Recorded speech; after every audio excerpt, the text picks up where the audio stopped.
Hello, everyone. Welcome to today's webinar.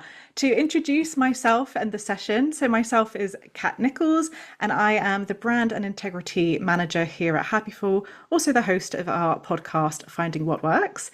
And today we are hosting a webinar in honour of Mental Health Awareness Week, and we are going to be talking about the subject of community.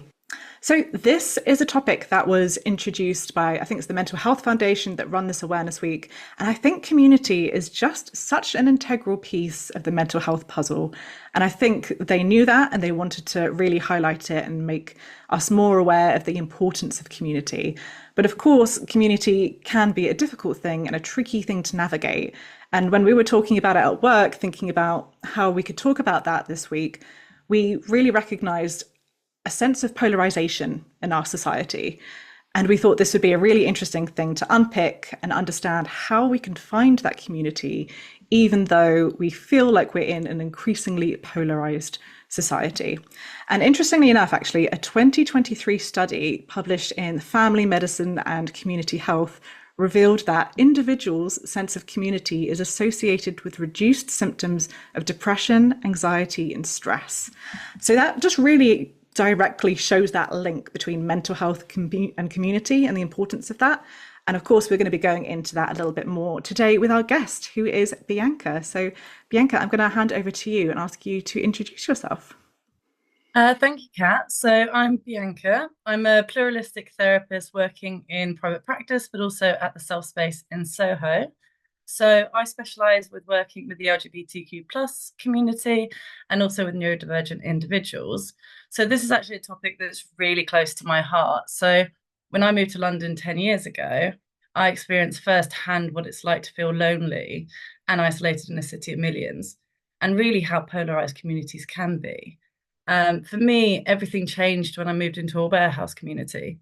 We were such an incredibly diverse group of people.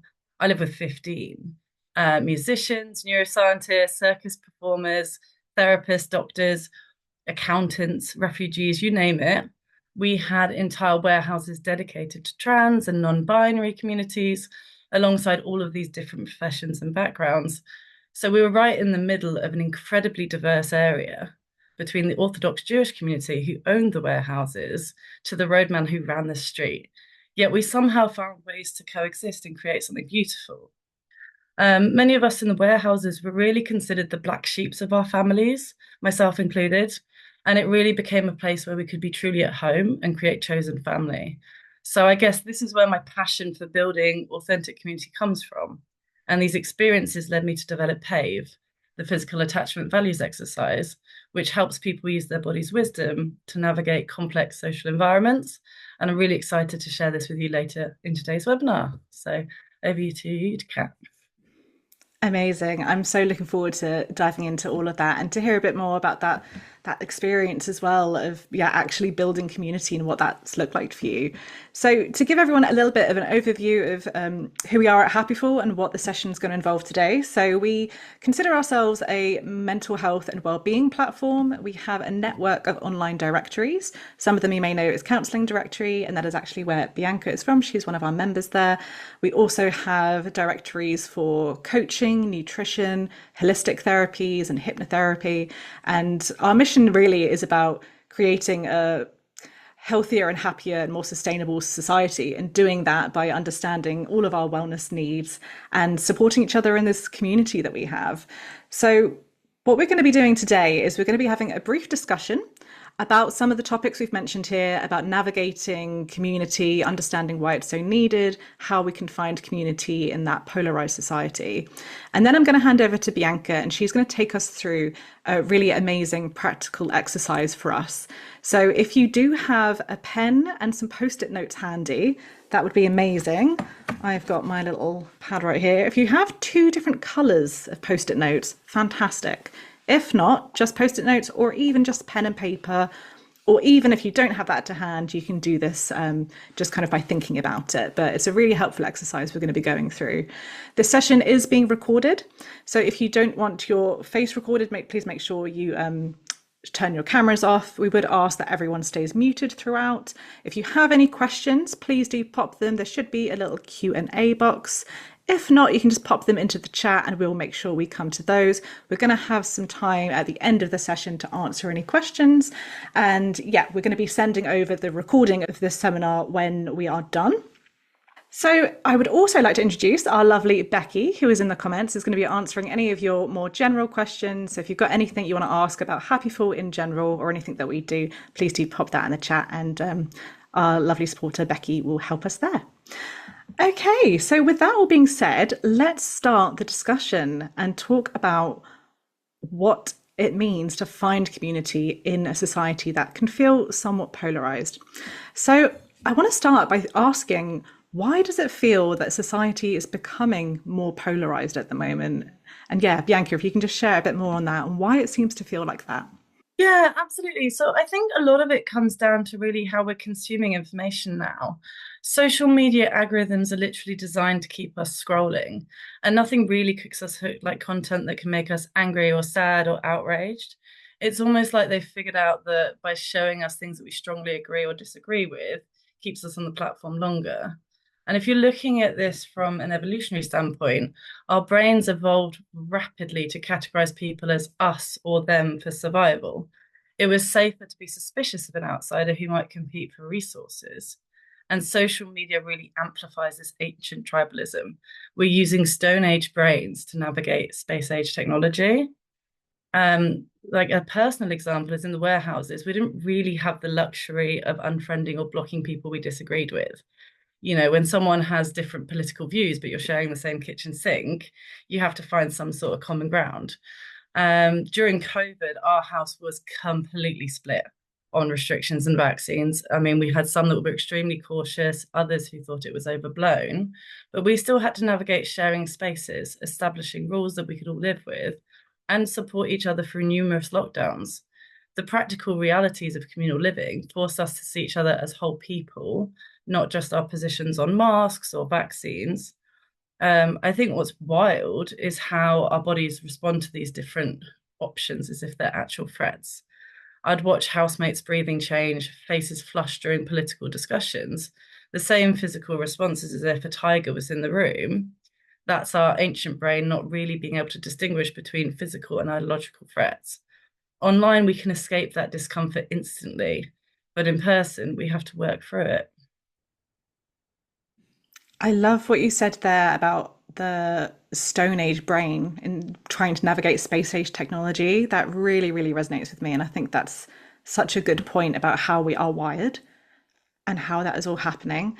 And you mentioned there about social media as well. And I did want to recommend a documentary that I watched a few years ago now, but I recently rewatched it and it was just amazing. And it's The Social Dilemma.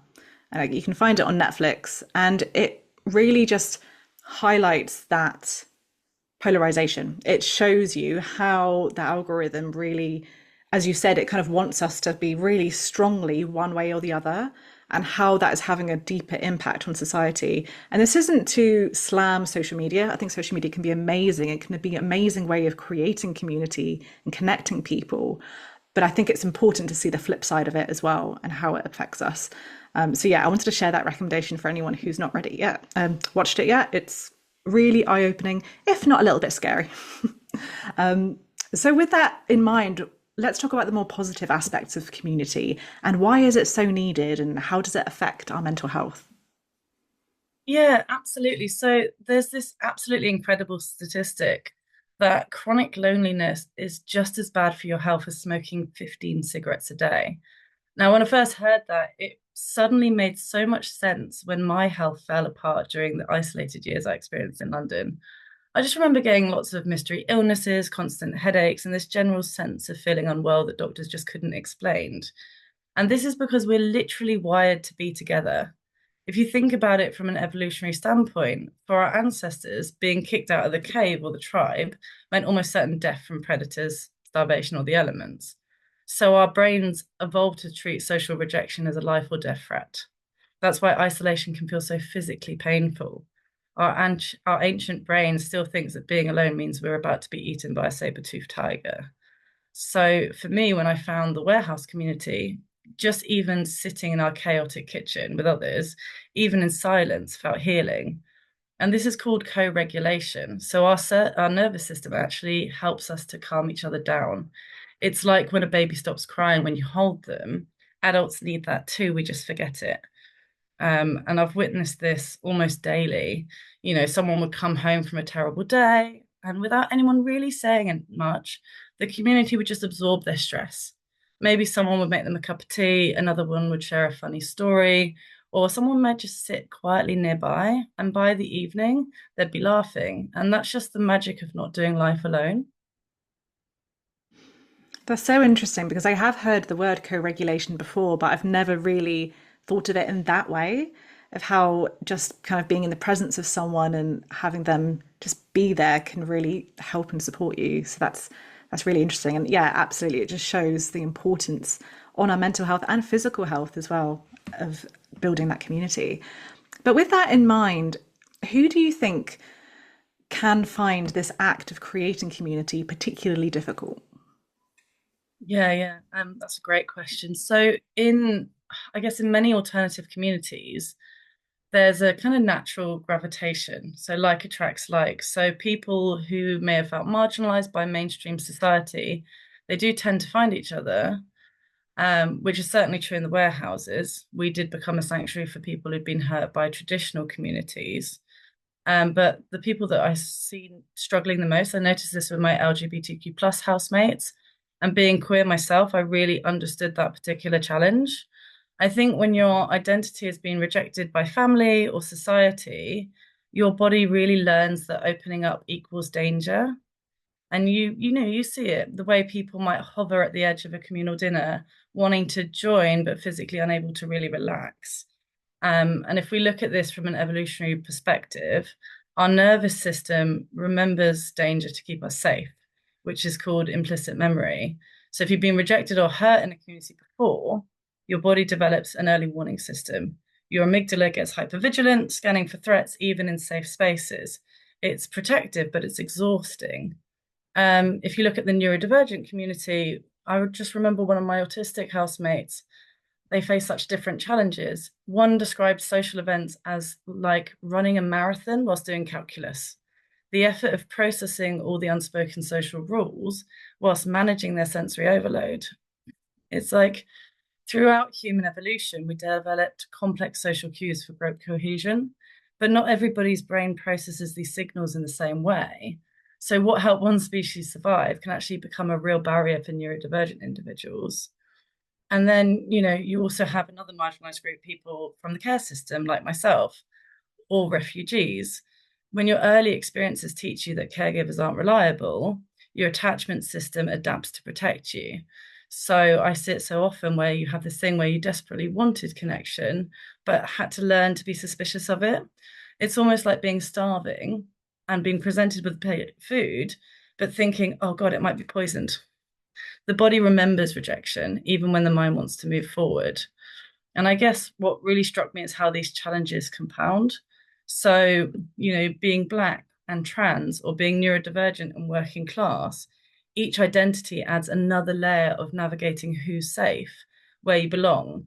And your nervous system is having to work overtime assessing these threats, which leaves less energy for actual connection. So it's like evolutionary hypervigilance on overdrive. That's all really good points, and especially about it compounding as well when there's different elements there. And we've had a comment in the chat saying resonate with this so much. There is so much need for vulnerability in community, but I guess it takes time to really feel able to trust people enough to open up. I guess that would be a good question maybe for you, Bianca, is if people are struggling to open up to people, is there any ways they can start to navigate that and start to feel more able to open up to people? So kind of thinking on the lines of kind of how we can find that community. Yeah, so for those who maybe are currently struggling a little bit with, as you said, talking about those different communities that do find it more difficult, are there any like starting tips for those people to potentially start opening up to people? And then we'll get on more to the general finding community. Yeah, I mean, just basic tips. I guess, and a powerful approach is kind of bonding over doing things together rather than thinking the same way. So it kind of taps into something ancient. Humans evolved to cooperate on shared tasks for survival. So I don't know, perfect example in my community, if we're running an event and building a makeshift stage at 2 a.m., it doesn't really matter if your co-builder voted differently to you because you're just both desperately trying to make sure the thing doesn't collapse on you. Yeah, absolutely. That's a really lovely way of doing it. To build something together is an amazing way.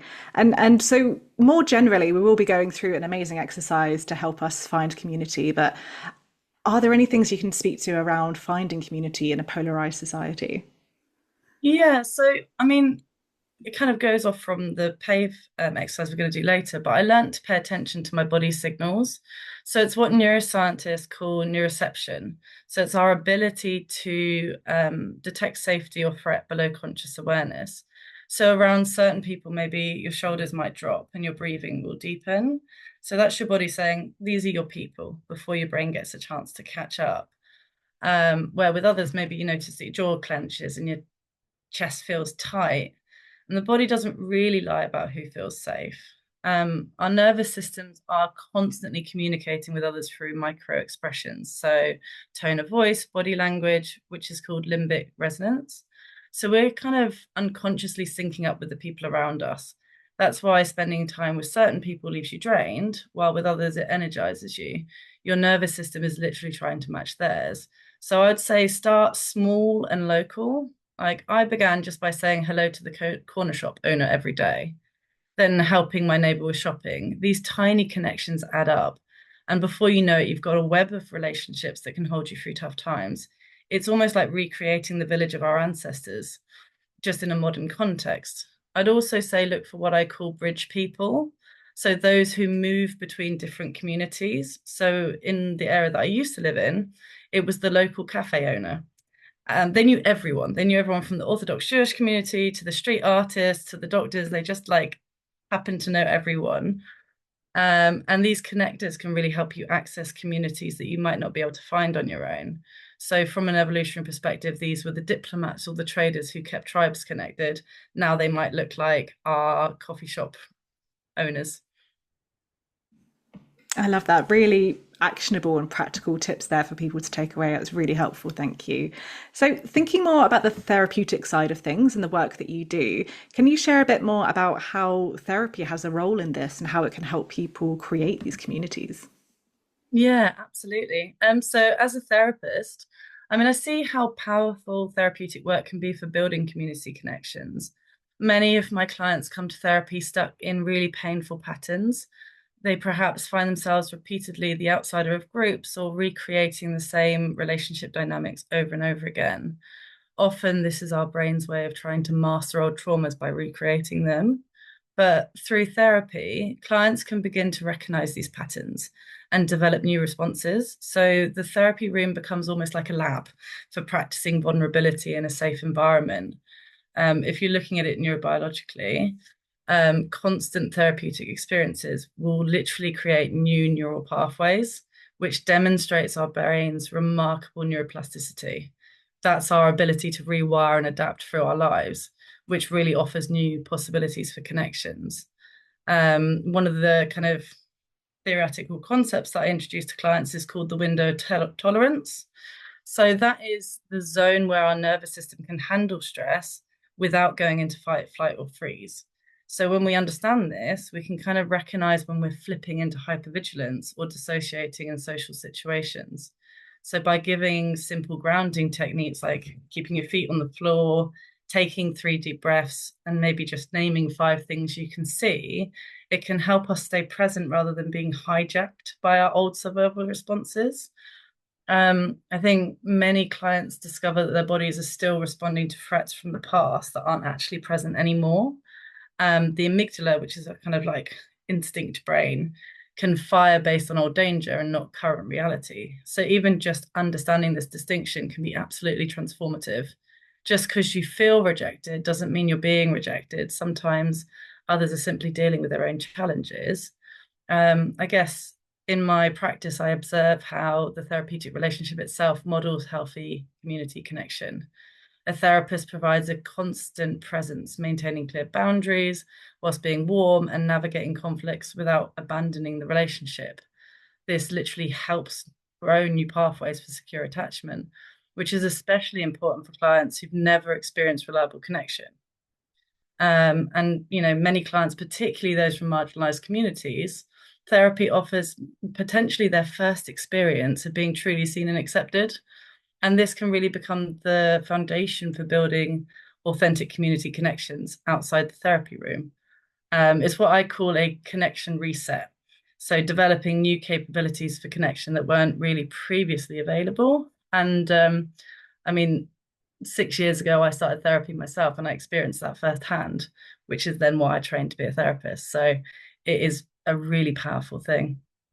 It's so interesting to hear all the different ways that it can. I love that idea of it creating a safe space to practice vulnerability and to reestablish that connection.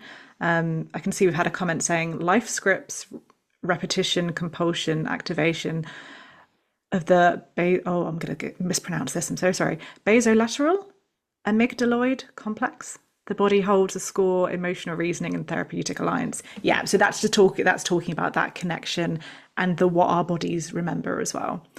Amazing. Thanks everyone for sharing your thoughts in the chats as well. If I see any questions, I'll make sure to come back to them, or any thoughts that we can talk more on, we'll come back to them at the end. But for now, I'm going to hand back over to Bianca, who is going to take us through an incredible practical exercise to help us really tap into our body's wisdom and navigate this. Yeah, thank you, Kat. So just before we begin, I just want to be clear, this isn't a therapy session, so only do what feels safe right now. You're absolutely welcome just to watch and not take part. It has to be what works for you. If you don't get involved, I just invite you to be present. Try not to think too much about the questions and just take what comes. So what I'd love to do is share something practical you can try straight away. Today, you're basically getting a snapshot of the Pave Method, which is an intervention that I use with clients, which I've adapted and simplified for this group setting so you can do it right at home. I do invite you, if you have your cameras turned on for this part, if you feel comfortable, but if you don't, no pressure at all. And what we're going to do is we're going to explore this in three parts. So firstly, we'll identify three things we don't want in our communities. Then we'll identify three things that we do want in our communities. And throughout the process, we'll just check in with our bodies and see where we hold these feelings physically. So for this, as Kat said earlier, you're going to need 2 colors of post-it notes or just paper with 2 different color pens, something to write with, and that's really it. Again, don't worry if you don't have post-it notes, paper works just fine, or you can even just imagine this exercise.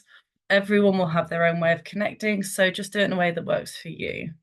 What we're going to do is really simple but powerful. We're going to really listen to what our bodies already know about the communities we need. I found that often our bodies have this incredible wisdom for which environments feel right for us. We just need to find a way of tuning in and listening. It can be especially helpful if we're navigating tricky social situations where we might feel kind of pulled in 2 different directions. So let me just guide you through it. So let's just start with a quick body check-in, nothing complicated. I just want you to kind of notice what's happening in your body right now. And I just invite you, if you feel comfortable, to take a nice deep breath and then just let it out. And just notice how your body feels right now. Maybe your shoulders are a little bit tense. Maybe your stomach feels calm or nervous. There's no right or wrong here. Just notice what's there. And just invite you to take another breath in. And as you breathe out, just see if you can let your shoulders drop a little. That's it. Just a simple awareness is all we need to begin. So I just want to invite you to grab your first color of post-it or paper, or just imagine, and just start to think about what you really don't want in your communities or social circles. What makes you feel drained or uncomfortable? Maybe it's judgment or people talking over each other, always having to pretend to be something you're not. And just write down or imagine 3 of these don't wants, 1 on each note. Don't overthink it, just come with whatever comes to mind.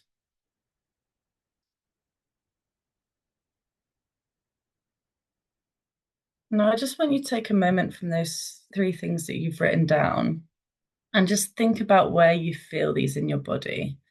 So, for example, when I feel about being in environments where I feel judged, I notice a tightness in my throat. So I'd put that post-it note on my throat. And I just invite you to take your first don't want and place it somewhere on your body that you feel discomfort, either with the paper or with your hand. Maybe it's your chest or your stomach or your shoulders, wherever feels right for you. And I'd just invite you to do the same with the other two notes. Where are you feeling these things in your body? These don't wants, where are they and where are they? Where are you noticing them?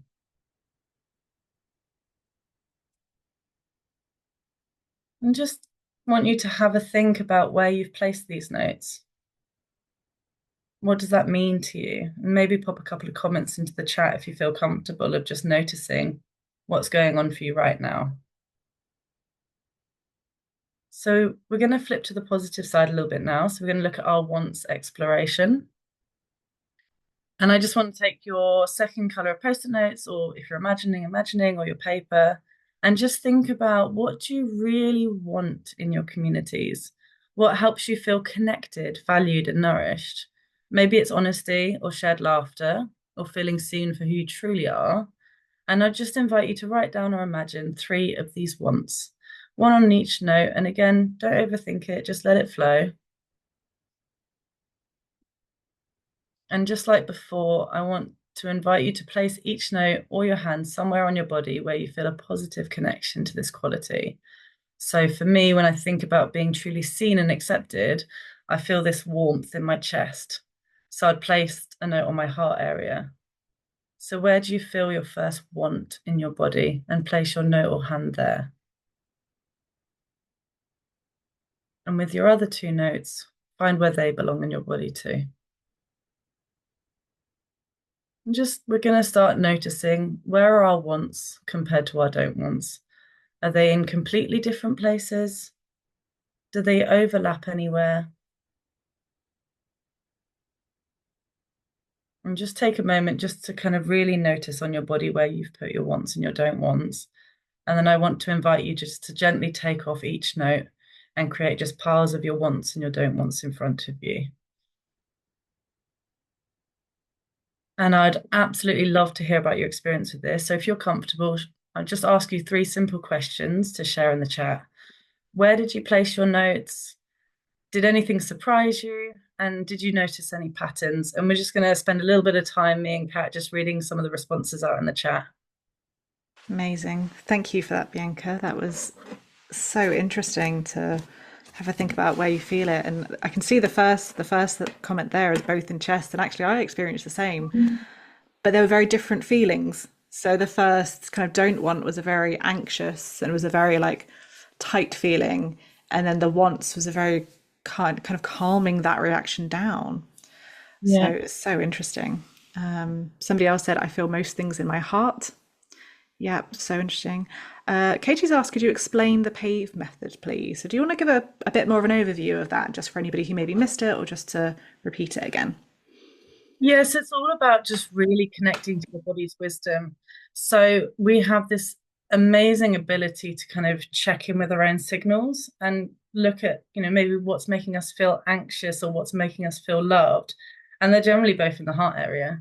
That same feeling, it's almost like stage fright, when it's like you've got the adrenaline, but then you've also got the I'm terrified. And it's just really tapping into those body responses and just kind of going, okay, so what's actually happening here for me? So I've walked into this room full of people and I'm chatting to people and I'm noticing that I'm getting all tense.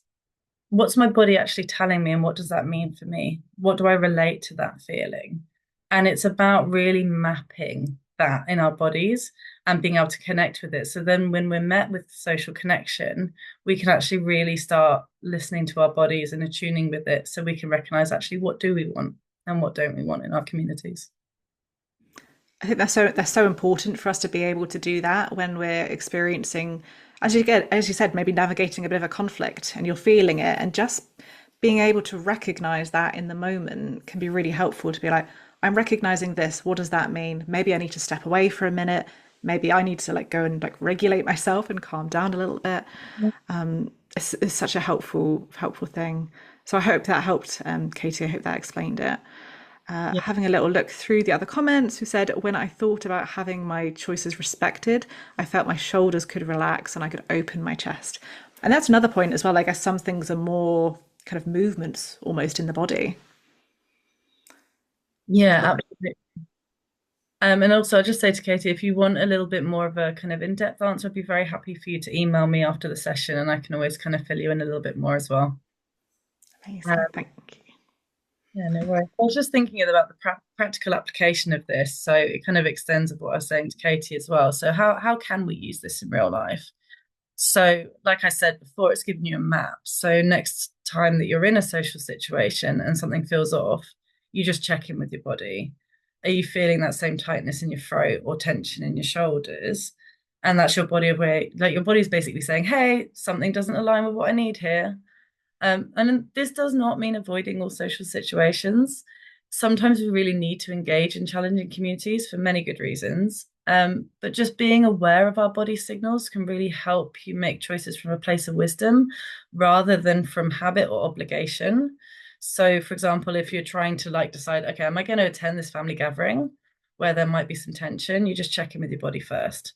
Like, how's your body responding when you imagine being there? And this gives you information about how your boundaries are and what support you might need with it. So I'd say just, if you can try this simple practice once a day, just to take 30 seconds, just to notice how your body's feeling in responses to the communities that you're part of. And over time, this builds a stronger connection between your mind and your body. Kat, I'd absolutely love to hear your thoughts before we move to the questions from everyone else. Yeah, absolutely. I think that's is such a great point to be able to take a moment to check in with yourself and just remember. And I think family gathering is a great example. I think we all have those moments in our lives with people in our lives with what do I actually want from this and what do I want to do and what am I willing to do as well. I'm just having a look through some of the other comments, and somebody said similarly to what I experienced, the wants ended up over the don't wants. So it was the same kind of places, but then it was like the antidote when you got that once. I thought that was interesting. We've got comments saying mostly in my chest and stomach. Yeah. Positive feelings I felt in my shoulders, feeling safe and relaxed. Somebody else said wants were in their belly, heart, arms. Don't wants were in my head, face, and throat. So that's quite interesting. So the don't wants were more head, more in your head, and the wants were in your body, kind of in your core. That's very interesting. Usually within the stomach with me, and having sweaty palms and things as well. Thank you all so much for sharing. Sounds like it was really helpful. Okay, let's move on to answering any questions. So at this point, I would love to invite you, if you do have any questions, to please do pop them in the chat and we will look through them. I'm going to respond to one I saw kind of towards the very beginning. It wasn't necessarily a question, but it was more a thought that I would be interested to hear your thoughts on, Bianca. Let me just scroll up to find it. It was about kind of leading communities and the potential fear of getting things wrong in that respect. Okay, yes. So it was, I feel like leaders of communities have a responsibility to model vulnerability, and it's impossible to feel safe when they are afraid of getting it wrong. So I guess my question to you, Bianca, is there any words of wisdom you can give to anybody who is potentially leading a community to model that vulnerability and not be afraid of getting it wrong, I guess? Yeah, I mean, I think that's such it's a great question. I mean, we're all messy human beings.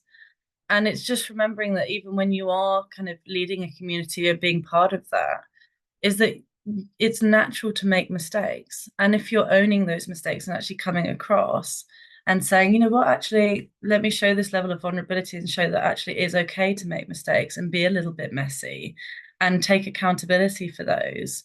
You can show to people that actually you can come in and be yourself unapologetically. And then as long as you're accountable and you're going like, you know what, I'm not perfect. I do make mistakes. I'm trying my best here and I can learn from you as well. So learning from the people that you're leading and taking that under, I guess, just taking that under consideration and going like, okay, well, what are they telling me? I've made this mistake. How can I improve from this? And how can I work through this and to make it into something better?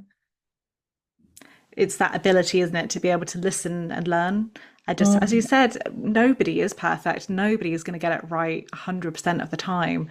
We're all fallible. That's what makes us amazing humans. So, really interesting. Thank you. Another question is, how can we verbally respond to people at work when they make comments? For example, racism directed at you or other people. What can we say without offending colleagues at work? So, that's a really interesting question about, I guess, what we can do in that moment and how we can respond. Yeah, and that's such a good question as well. And it's such a sensitive topic, especially if you're receiving hateful comments. I mean, that's one that's never acceptable in the workplace and shouldn't be tolerated. But it's kind of tapping in with, okay, how do I keep myself calm in this moment? And do I need to remove myself from this situation to keep myself safe before I then have a chance to be able to action anything to prevent it happening again in the future? It's about being able to keep yourself safe within that. If you're receiving hatred or racism, in that moment of going, okay, what do I need to do right now to keep myself safe? And then how can I express this to other people that I'm not okay with this and this is crossing a boundary and this is not acceptable for me? Yes, that's really, really helpful. And just being able to express your, yeah, your boundaries. And I guess that's another big part of this is community and building boundaries and upholding them.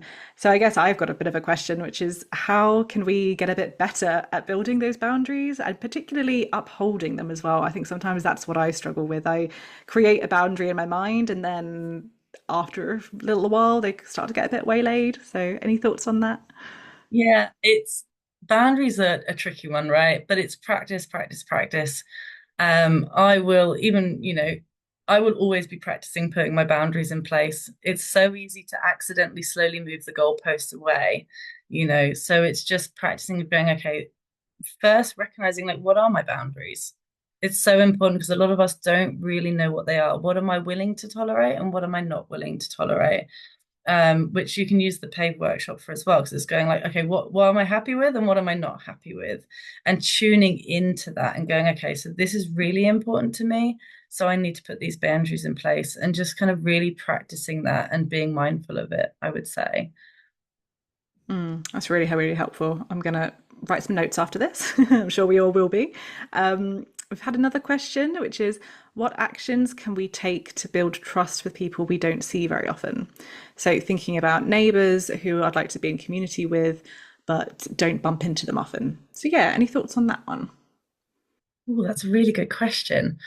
I'd actually quite like to give that a little bit more thought. I'm wondering if I could email you about that because that's quite complicated because it's not just it's these kind of every so often kind of connections where you're just kind of bumping into people and to build trust in that situation is quite challenging. So I'm just wondering if Fiona, if you sent me an email afterwards, I might be able to give you a kind of a better answer. But Kat, what are your thoughts on that? It's an interesting one, isn't it? Because it feels like you'd have to take some action. As you said, you can't really rely on naturally being in community with them. So you can't rely. I'm thinking of me and my partner go to the same coffee shop like most days, and they know us pretty well in there, and we have a really nice kind of community feel, and we have a nice chats. But that's because we go there pretty much every day, and we take that action. So I guess it would be finding a way of intentionally contacting somebody, whether it's especially if it's neighborhood, maybe it's getting together to discuss something that's going on in your neighborhood, or just saying, taking a gift basket round and just saying, I'm just wanting to get to know my neighbors better. But that can sometimes be intimidating if you're not a particularly social person. But if you're looking to build that community, finding some kind of common ground or some way to start that action. Yeah, that's just what came to mind for me.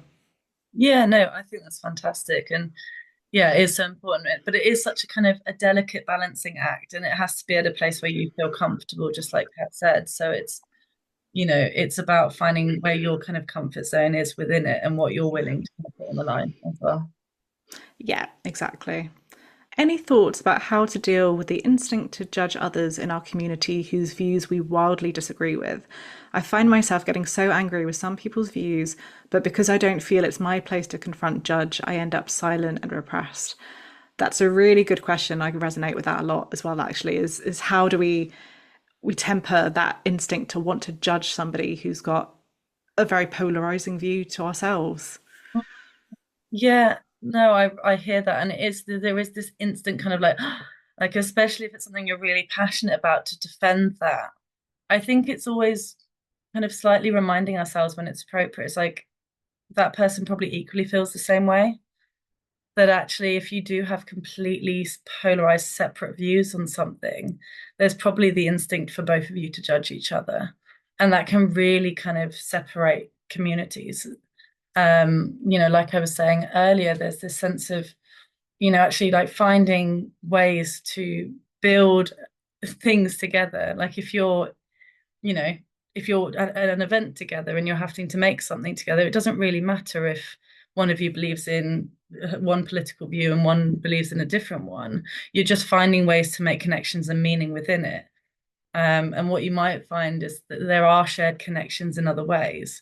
So it's about just taking a step back and going, okay, they're probably in the exact same boat as me. They're probably feeling these really big feelings of going like, I feel like I want to judge you and I don't like what you're doing. They're probably exactly in the same boat. So even connecting over that common theme of like, well, actually, we're not going to agree here. That's a really lovely way of looking at it, actually, is just, yeah, we don't agree on this. And do you think there's anything to be said about trying to find other common ground? Like, I always try and think of if I have anybody in my life that we do have different views on certain things, we're connected for some reason. Maybe they are a friend or they are is a family member, and kind of trying to focus on that rather than the things we have not in common. Yeah, no, absolutely, absolutely. And it takes me back to kind of that warehouse living that I did for multiple years. You're not going to get on with 15 housemates. It's impossible. But we'd always find something that we'd get along with, And actually, I saw it in the chat. Like someone's talking about baking, like making cakes. I had one housemate where we had completely opposite views on, COVID restrictions and that side of things, but we could bake cakes together, and that was okay. And we really enjoyed that, and that was fine. And we just agreed to not talk about COVID. Yeah, sometimes that is a good way to go, especially for things like parties or gatherings where or you do have to spend time with someone, is being able to do that. I can see as well somebody shared in the chat a helpful technique, the stop technique. Stop, take a breath, pause, and observe before responding or choosing not to respond. Do you know about the stop technique, Bianca? Is it Um, really just that kind of stopping and taking that moment yeah, to? I mean, it's very similar to one of the techniques that I use. I haven't used that acronym, but it's just literally just giving yourself that moment, and that might even look like needing to take a moment outside just let yourself regulate and go, okay, like I've really noticed that I'm getting activated here. Like, so in those moments where you're perceived by someone, you're going like, okay, they're judging me or they have a different view to me, and I'm feeling myself getting angry or upset. It's just literally going, right, I just need to stop for a second. I need to take a moment just to regulate and just breathe and let myself just feel okay with that and just recognize those feelings before then deciding to respond. I love that. That's one I need to take on board and remember as well. I can see as well we've got another question, which is quite a big one, but it's an interesting one to explore. And it's, is it safe to share your beliefs to a person who has the opposite view, or should you just keep your beliefs to yourself? And I can really resonate with this. If you meet someone and they're quite outspoken about their beliefs and you immediately know it's in opposition to your beliefs, should do you want to bring it up and start having a conversation about it or not? Yeah, any thoughts on how to maybe navigate that? Yeah, yeah, yeah. I mean, it is such a big question. I want to say, it is so dependent on the situation as well. So it's kind of question that I would like to give quite a lot of thought to, but I'll kind of give a brief, I guess, summary. There might be certain situations where it doesn't feel safe to share your belief. Especially if you're part of a marginalized group where, you could be in danger if you do share it. But, I would always want people to be able to be authentic and be who they are. So it's about being able to judge that in the moment of like, am I feeling safe? Am I not only psychologically safe, but physically safe to share this? Is it something that I'm passionate about enough that I want to take the risk that actually they may reject who I am? And am I okay with that? Not about hiding who you are, but am I safe to do so? Do I feel safe? And if I do feel safe, is there something that I want to share with that person? How important is that to me? I don't think you should never feel that you have to keep your beliefs to yourself, but there is an element of going like, okay, do I feel safe?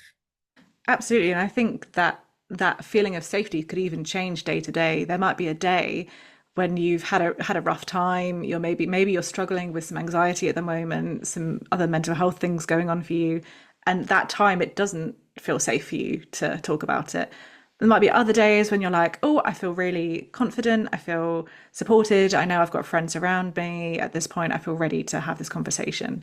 So yeah, checking in like at that moment, that feeling of safety, I think is so important. Thank you for sharing that. It's a big question, but it's an important one to bring up. And we've got another comment there saying, I think it also depends on the specific culture that the community exists in. Sometimes it is not safe at all to share your authenticity. In the South Asian group, for example, it's a harsh truth, but a reality to think of too. And that's such a good point as well, to think of the context that you're in, right? Yeah, absolutely. I will add to that. For example, I'll give a personal example. I went to Morocco not that long ago with my mother, and it is illegal in Morocco to be gay. So I wasn't going to be going down the street screaming, by the way, I'm a bisexual, because that wouldn't have been safe to do so. And I wasn't going to argue with people on the street for that, because I was like, this is not the time or the place to express that. However, if it had been at Pride in London, it may be very different. Exactly. And we've got a really great comment from Fiona there as well, saying sometimes being authentic comes at a cost, and it's deciding whether you've got the energetic budget to pay for it. It's a very good way of doing that. Tell you're a writer, Fiona. And we've got another comment as well saying some things I find helpful are finding areas of commonality, things that we both agree with, and talking around those. I totally agree. Amazing. Right, it looks like those are all the questions that we had. I mean, thank you all so much for being so engaged with this topic. I think we've noticed a really good uptake of people wanting to come and listen to this today, which is just showing that I think people are keen to navigate this topic and find community. So we really appreciate you not only coming along, but also sharing your experiences and asking such insightful questions. It's been really lovely to have these discussions. And I think just before we end, I would love, Bianca, if you would share any of your connection details for anybody who does maybe want to continue the conversation after this webinar. Yeah, absolutely. And thank you everyone for your engagement today. So if anyone wants to kind of learn more about my work or connect with me, then my counselling directory profile is just under my name, Bianca Le Conte. I'd be really happy to hear from you if you're interested in therapy.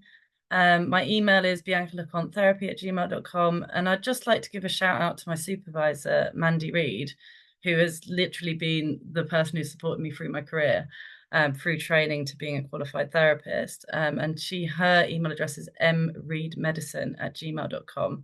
She's an amazing therapist and also an incredible supervisor. And I'll just ask if Becky could put these on the chat as well, so it's all there. And that would be, she's done it already. So quick. But yeah, no, thank you everyone for coming today. It's been amazing. Amazing. Thank you all so much for joining. If you want to learn more about Happyfall and what we do, please make sure you visit happyfall.com. We will be sending an email with some feedback requests from you all as well, and we'll share a link to our digital magazine so that you can subscribe there and just learn more about what we do and get access to our online magazine. And if you are looking for any professional support from a therapist, do make sure you check out Counselling Directory. And again, I can see Becky has popped some very helpful links in the chat there. Thank you all so much for joining, and I hope you all have a lovely rest of your day. And we'll hopefully see you at the next one. Thank you all so much. Thank you, guys.